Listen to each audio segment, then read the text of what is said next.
This is Hip Hop and Barbershops. I am your boy Will, aka VA, and we've had a interesting show today. What you fellas think? Yeah, I think it was dope, man. Just talking about the qualities of a dope MC. You bringing in the knowledge base of the MCs now. It's unfair to compare them to some of the greats that existed before them. Because it's a completely different lane. Just the education and the background of what we talked about today was rich and fruitful. Shout out to my MC Lauren Hill, who I just mentioned in my group. So I just wanted to give people a great example of a great MC. And I just had to make sure I threw in a female for my first great MC vote. Yeah, But now today was a great conversation, man. I really appreciate the dialogue and I appreciate the perspective, especially coming from our musical liaison, Brother Will. And I'm definitely gonna listen to music a little differently this week, trying to really imagine the struggles that these young 25, 24, 23-year-old young men or young women are going through, so that I could pair their struggle and their pain with their music and just try to have a different appreciation for it. As to the usual, I'm like, yo, get this out of here, which is what I tend to do. I gotta speak honest with my people. I tend to just skip right through it. But based off of our conversation in here, I'm gonna be a better listener. Well, you know what, man? As I'm sitting here and you're saying that, I remember being in class with my students, and I remember the first time I heard Bad and Bougie. Oh, my God. Right. And dudes brought it to me, man. I'm like, are you serious, man? Are you really serious, man? So I went back out of fairness to them and listened to it again. Yep. Right?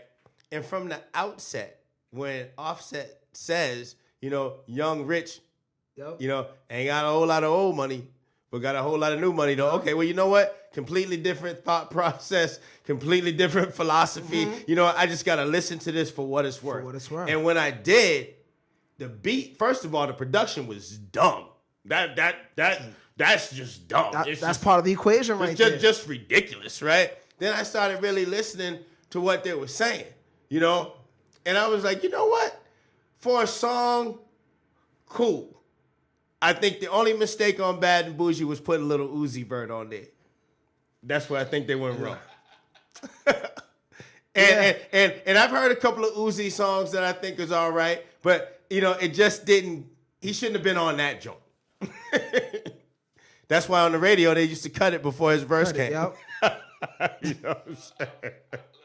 Like this, I didn't like the Bad and Bougie beat, and I remade it. And out here in Pittsburgh, they it's a couple of DJs that play my version of Bad and Bougie before they play the original.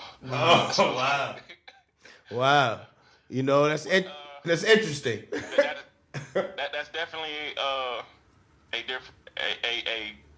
mature way to approach music. Now understanding that these guys are not us. They're not the 80s babies. They are not the 90s babies. They are a part of their own era. Yeah. But as music lovers, we always have to remember something my great-grandmother always told me: what goes around comes around. Right. So for those of us who like lyrical beings in the music industry, there are a lot of cats that are coming up. For instance, give you two examples: TDE and Dreamville. Pay attention to those two clicks right there, because they have some amazing lyricists coming out of there. They need the support. Oh. Not just us have the conversation about how much we don't like the current day music. Right. When you have guys like TDE and Dreamville putting out good quality lyrical music. Oh yeah, JID is the man. I like JID. That's my little homie right there. I like that kid, man. Right. Vibes from Dreamville, dope lyricist. His album was crazy. Yeah. Sometimes we get biased and we get short-sighted, and when you have a situation, and this is nothing new, you know, to the fans, because they did the same thing to Eminem with D12. It was like, oh, M is the hottest one. You all are, you know, riding the coattail, when that's not what it is. These guys are trying to make a name for themselves, you know, as artists. Right. If people are, you know, having the conversations that we're having about great MCs and what makes a great MCs, we have to start seeking out those cats from this era that have those same qualities and give them the support. Yeah, because I mean, I like Joey and them from Pro Era. I think they tight. You know, it's just like trying to get these dudes light. And also, there's a brother out of Texas, Toby and Wigwe. He you know, he does these things called Get Twisted Sundays, where he takes old beats and then flips his own lyrics over them, things like that. Sometimes he'll do the original songs, things like that. But yo, this cat is nice, man. He's nice, you know, so much so. He got the cosign from Erykah Badu already. Oh yeah. That kid is nice, man. He's nice with it. What's his name? Toby and Wigwe. That's his name? Yes, he's Nigerian. Yep. Oh, Toby and Wigwe. Oh yeah. I like how his, and I like to promote his music because I like how his system is set up. His wife is a part of his team. All of his videos has his wife in it. Yep. Gotta check this brother out, man. Gotta check this brother out, for real. You know what? And that's gonna be a good way for us, man, you know, to close out this edition of Hip Hop and Barbershops. You know, for the gentleman I just mentioned, make sure you check him out. He's on Facebook. He's on Instagram. Toby and Wigwe.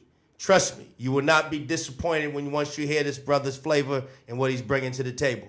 But until next time, it's your man B Styles, the anonymous nobody.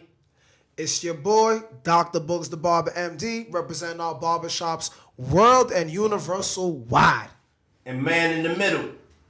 This is your man Will, a.k.a. VA, representing everything music on Hip Hop and Barbershops. All right. Y'all be good. Stay tuned, and we will see you next time. Hip Hop and Barbershops. Barber time, all the time. Stay blessed, people. Peace.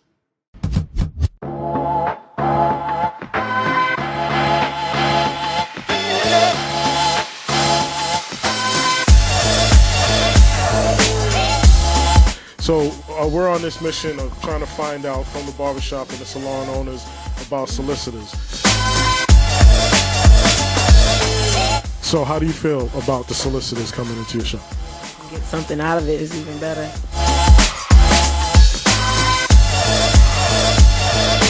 Have you ever gotten anything out of the solicitors that come in?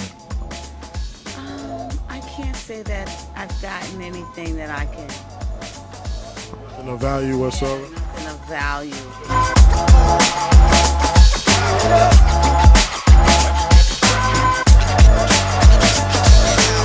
When I met Ian, I knew he was going to be a good connection in this whole brotherhood of barbers, because he has a vision that not a lot of barbers has, and with BARBERTIME.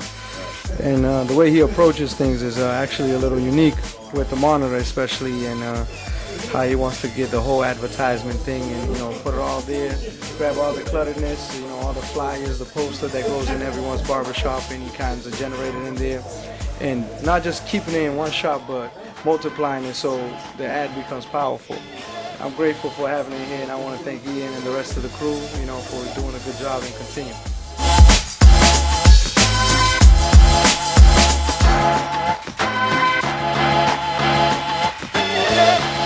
You get a lot of solicitation from people coming in, just throwing stuff around your store.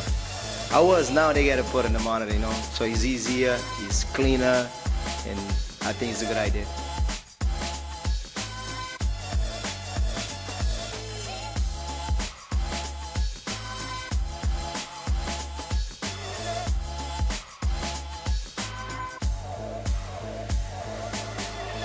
And barber time all the time.